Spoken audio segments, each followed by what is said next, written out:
যুদ্ধের আজে দেশে জ্বালানি গ্যাসের সংকট, তার প্রভাব পড়ছে বাংলার আনাচে কানাচেও। কোথাও কোথাও এলপিজি সমস্যায় রান্নাবান্না বন্ধের পথে, সড়ক পরিবহনেও জ্বালানি সমস্যার প্রভাব পড়েছে। ইতিমধ্যেই রাস্তাঘাটে অটোয় বাড়তি ভাড়া গুনতে হচ্ছে নিত্যযাত্রীদের। এই পরিস্থিতিতে কৃত্রিমভাবে যেন সমস্যা তৈরি না করা হয়, সেদিকে আগেই কড়া নজরদারির নির্দেশ দিয়েছেন বাংলার মুখ্যমন্ত্রী মমতা বন্দ্যোপাধ্যায়। এবার জ্বালানির মূল্য বৃদ্ধির প্রতিবাদে আগামী সপ্তাহে পথে নামছেন তিনি।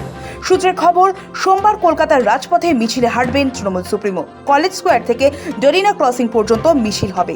সোমবার বিকেল 4টের সময় মিছিল শুরু হবে। কলেজ স্কোয়ার থেকে শুরু হবে মিছিল, ডরিনা ক্রসিংয়ে মিছিল শেষ হবে। এতদিন এসআইআর এ বিচারাধীন ভোটারদের বৈধ হিসেবে ঘোষণার দাবিতে ধর্মতলায় ধর্নায় বসেছিলেন মমতা বন্দ্যোপাধ্যায়। সেখান থেকে জ্বালানি নিয়ে প্রতিবাদ জারি রেখেছিলেন। তবে এবার সরাসরি পথে নেমেই প্রতিবাদ জানাবেন তিনি। আচমকা জ্বালানি সংকট তৈরির নেপথ্যে বাংলার মুখ্যমন্ত্রী মমতা বন্দ্যোপাধ্যায় পুরোপুরি দায়ী করেছেন কেন্দ্র সরকারকে। তার অভিযোগ, সঞ্চয়ের খতিয়ান আগে না দিয়ে কেন এলপিজি বুকিং নিয়ে কড়াকড়ি বিজ্ঞপ্তি জারি করে দিল? দেশে কত গ্যাসের ভান্ডার মজুত রয়েছে তা কেন জানানো হলো না? এটা দায়িত্বজ্ঞানহীন সিদ্ধান্ত বলে মনে করছেন তিনি। মমতা জানিয়েছেন, কেন্দ্রের পেট্রোলিয়াম মন্ত্রকের ভুল সিদ্ধান্তের জন্য এই পরিস্থিতি তৈরি হয়েছে। সম্প্রতি দুটি গ্যাস বুকিংয়ের মধ্যে অন্তত 25 দিনের ব্যবধান বাধ্যতামূলক করা হয়েছে।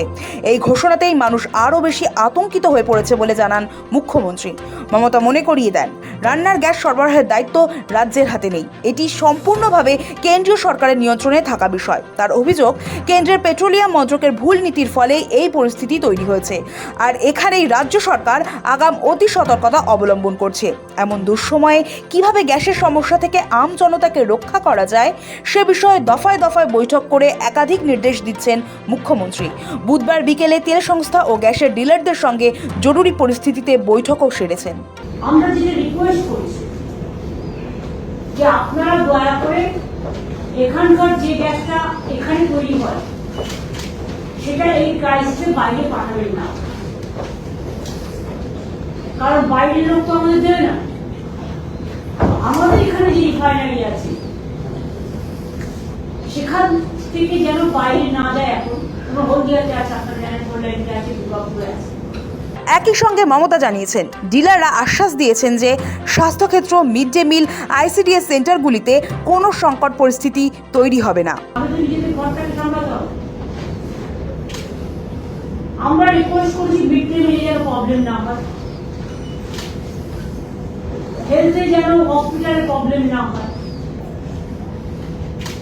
হস্টেলগুলোতে যেন প্রবলেম না হয়, ডোমেস্টিক ফ্যামিলি, সাধারণ গৃহস্থ পরিবার, তাদের যেন প্রবলেম না হয়।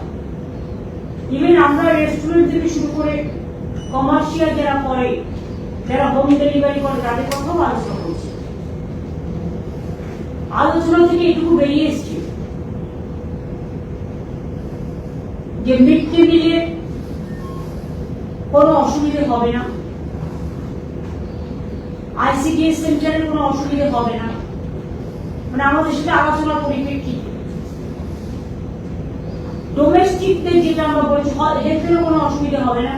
এবার এ নিয়ে সোমবার রাজপথে নেমে কেন্দ্রীয় নীতির প্রতিবাদ জানানোর সিদ্ধান্ত নিয়েছেন মমতা বন্দ্যোপাধ্যায়। সোমবার কলকাতার রাস্তায় মিছিলে হাঁটবেন মমতা বন্দ্যোপাধ্যায়। সময় যত গড়াচ্ছে ততই মধ্যপ্রাচ্যের যুদ্ধের প্রভাব ছড়িয়ে পড়ছে ভারত সহ আশপাশের দেশগুলিতে।